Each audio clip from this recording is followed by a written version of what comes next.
네네. 궁금한 거 물어봐도 돼요? 뭐요? 제가 많은 선생님들을 만나는데 네. 혼자 사는 선생님들이 너무 많아요. 아, 무속인들이? 네. 결혼 안 하시고. 맞아요. 외롭지 않으세요? 왜 결혼을 안 하시는 거예요? 제 주변에도 뭐 끼리끼리 보인다 그러잖아요. 그죠? 제 주변에는 제가 싱글이다 보니까 주변에 뭐 동생들도 그렇고 이 계통에 가는 분들이 선생님도 그렇고 싱글이 많아요. 사실적으로 싱글이 많은데 어떤 분들 물어보지. 어머 신 시켜요? 시집까지 갈래? 막 이렇게 친해지면 묻는 분들도 계시는데 신은 너 뭐 해? 하지마 소리를 안 하세요. 저는 그렇게 생각을 해요. 이게 왜 그러냐면 예를 들어서 나도 신을 모시고 있는 제자이기 전에 신도 할머니가 있으면 할아버지가 있어요.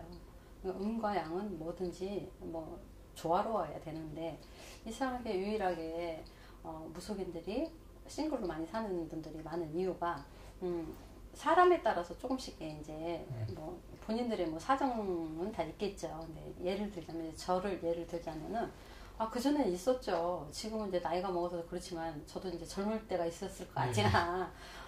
그때 인기 많았어요. 인기가 많았었는데 그렇다고 해서 뭐 나 좋다는 사람은 다 만나고 뭐 이런 성격도 못 되고 만나봤어. 남자를 남자를 만나봤더만 성격적인 부분에서 저는 한 번에 두 가지를 못해요. 그리고 저는 집착이 조금 강한 편이에요. 제가 지금은 그런 게 없는데 그전에는 그랬어요. 지금은 많이 내려놨지만 그러면 신 받은 지 애기야. 받은 지가 얼마 안 돼. 뭐 뭔지도 아무것도 몰라. 근데 오늘 분명히 저녁에 느낌은 있잖아. 오늘은 빨리빨리 부지런부지런 정리정돈 해놓고 무격제기하고 자식기도를 드려야 되는 느낌이 빡 와. 느낌적인 느낌이 왔단 말이에요. 근데 만나는 남자가 있어. 이 남자가 그냥 막 오늘 어디를 가자는 동 밖에서 그 유혹에 미치는 거야. 그러면 우리 같은 경우에는 정말로 어릴 때 신을 받았잖아요. 제가 20대에 신을 받았는데 그때 주체가 되냐고 그게 컨트롤 자체가 안 되지. 그러면은 이거는 오늘 하루 뭐쯤이야 라는 생각을 하는 거예요. 오늘 하루쯤? 저 남자가 더 좋은데 난리가 났어. 막 저 오빠가 막 너무 잘해주고 막 이러니까 막 미치는 거야. 그러면은 이거를 그냥 내팽개 치고서 거기 쫓아나가기 바쁜 거야. 바쁜 거예요. 그것도 이제 하루가 지나고 이틀이 한 번, 두 번 뭐 이렇게 하다 보면 누적이 되잖아요. 마일리지 쌓이듯이. 그래. 그러면 기도를 가야 될 것 같은 예감이 팍 이게 막 머릿속에 그게 영이거든. 할머니 할아버지가 이제 일러주는 기도를 어디를 가야 되는데 밖에서 또 유혹이 미친 듯이 막 유혹이 들어오네. 그래 다음에 가지 뭐 기도야 뭐 언제라도 갈 수 있는 건데 오늘 저 오빠야 하고 놀아야 되는 상황인 거야. 그럼 또 거길 또 쫓아나가. 그러다 보면 제가 얘기했다시피 이 강신무들은 있잖아요. 뭐 신굿을 하고 말문을 뭐 이렇게 박수를 친 사람들도 그렇고 제자를 건드리지 않아. 제자를 건드리지 않고 주변인을 때려 눕혀. 정말요? 매질을 해. 그럼 예를 들어서 남자친구를 때릴 수도 있는 거예요? 그렇죠. 사고가 난다든지 어디가 아픈다든지. 제가 지금 내가 하는 행동이 신에서 생각할 때 도가 지나쳐.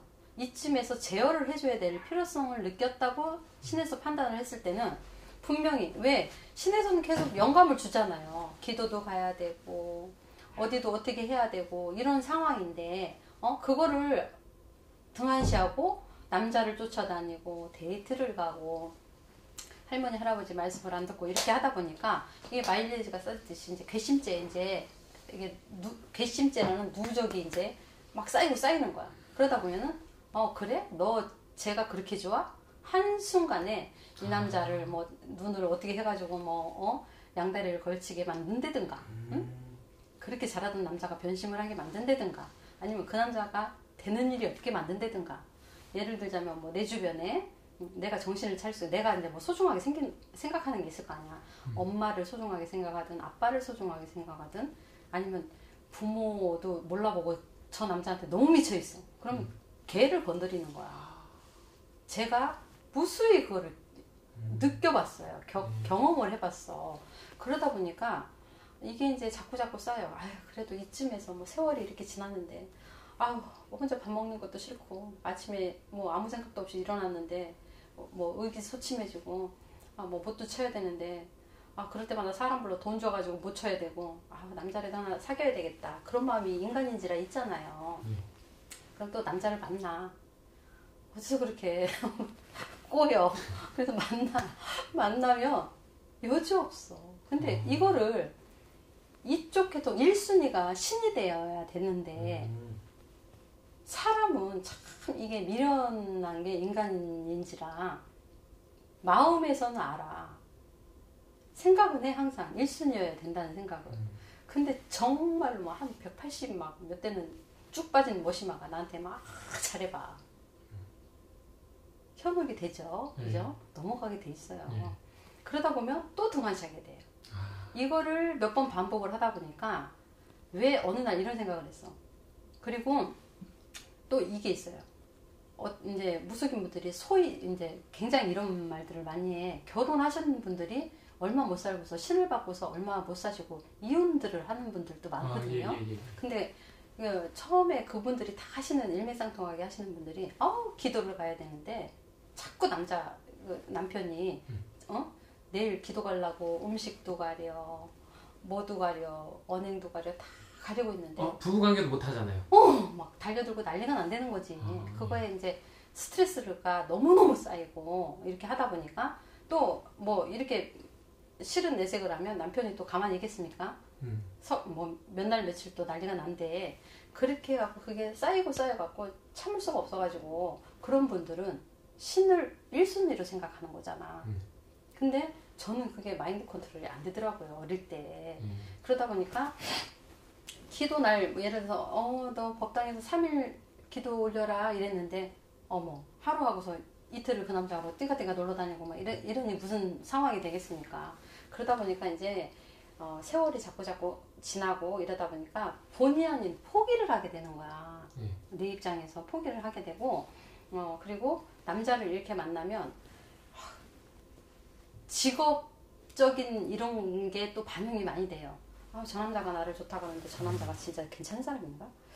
어떤 사람이지? 이거를 인간 자체로만 봐야 되는데 이 직업적인 이게 발동이 돼갖고 저 사람이 몇 년 후에 어떨 것이고 조상이 너무 지저분하네.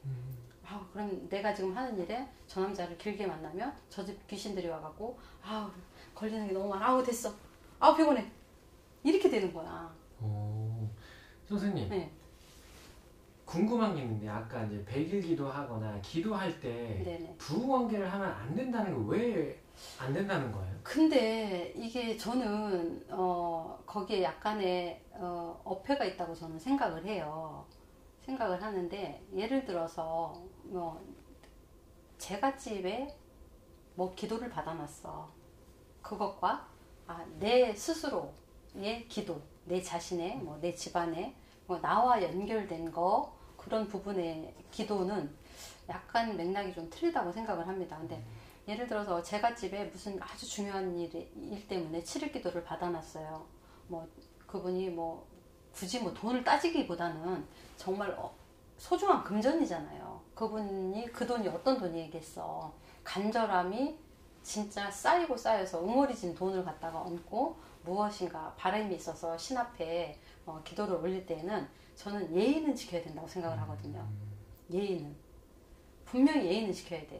그러면 내가 먹고 싶은 거 누리고 비린 거 막 다 먹어가면서 술 마셔가면서 남자 만나가면서 잠자리 해가면서 그거는 예의에 벗어난다 저는 생각을 해요. 신에서 잠자리를 하면은 너 큰일 나 이게 아니고 신도 제가 아까 말씀드렸잖아. 음이 있으면 분명히 양이 있어요. 음과 양의 조화는 신에서도 그거를 나는 모르겠어. 그걸 하지 말라고 하는 신은 난 못 본 것 같아요. 그 대신에 예우, 예를 들어서 구슬을 할 때도 예의가 있고 범절이 있고 신에도 신법이라는 게 있잖아요. 그런데 그거는 예를 들어서 기도를 하는 목적에 따라서 그게 조금씩 차이가 있지 마음가짐이고 제자의 마음가짐이고 빌어주는 사람의 마음가짐이지 신에서 잠자리를 하지 마라고 딱 못을 박아놓지는 않았다는 얘기예요. 마지막으로 궁금한 게 있어요. 일반인들이 물어봐요. 무당이 결혼을 할 수 있어? 무당이라고 왜 결혼을 못해? 근데 그거를 모르는 사람이 많더라고요. 못하는 줄 알았다고. 신부님처럼. 네. 제가 누누이 말씀드리는 게 신은 할머니만 계신 게 아니에요. 할아버지도 계시고 조화롭게 다 계시는 분들이고 여기서 이제 결혼을 할 수는 있어요. 근데 그거를 양쪽 밸런스를 굉장히 잘 맞춰가면서 할 자신이 있는 사람들은 과감하게 결혼을 선택을 하죠. 근데 저 같은 경우에는 아까 좀 전에도 말씀드렸다시피 이런 밸런스를 저는 성격상 잘 맞추지를 못해. 한꺼번에 두 가지를 못하고. 그래서 지금까지도 혼자 사시는 분들이 있는 분들이 제 말을 공감을 할 거야 아마. 이 밸런스를 잘 성격상 아니면 한쪽에 치우치고 이런 거를 잘 못해요. 그러니까 신이 우선이어야 된다는 그 이념은 알고 있어. 근데 그 조절을 잘 못하기 때문에 아우 이참 저참 됐어. 아우 신경 쓰기도 싫어. 혼자 살고 마라. 이렇게 단정을 하는 거고 결혼은 얼마든지 할 수 있습니다. 애도 날 수 있고. 근데 이제 그런 과정을 저희는 이제 저 같은 경우에는 포기 아닌 포기를 한 거죠. 스스로 이제 성격이나 모든 것을 고려를 했을 때. 외롭지 않으세요, 혼자는? 외롭지 않다는 거는 거짓말이겠죠. 근데 그것도 성격이야. 저는 혼자 있는 걸 상당히 즐기는 사람이에요. 그래요? 그러니까 조용한 거를 좋아하고 저 혼자서 뭐 공부를 한다든가 뭐를 만든다든가 아니면은 뭐 공예를 한다든가 뭐 혼자 있는 거를 굉장히 좋아하고 또 무당은 죽는 순간까지 공부할 게 너무 많아요. 많다 보니까 혼자 있어야 집중을 하고 이거를 머릿속에 입력을 하고 이렇게 할 수 있기 때문에 성격에도 저는 이제 조용한 걸 좋아하고 그래서 저는 혼자 살고 있는 것 같아요.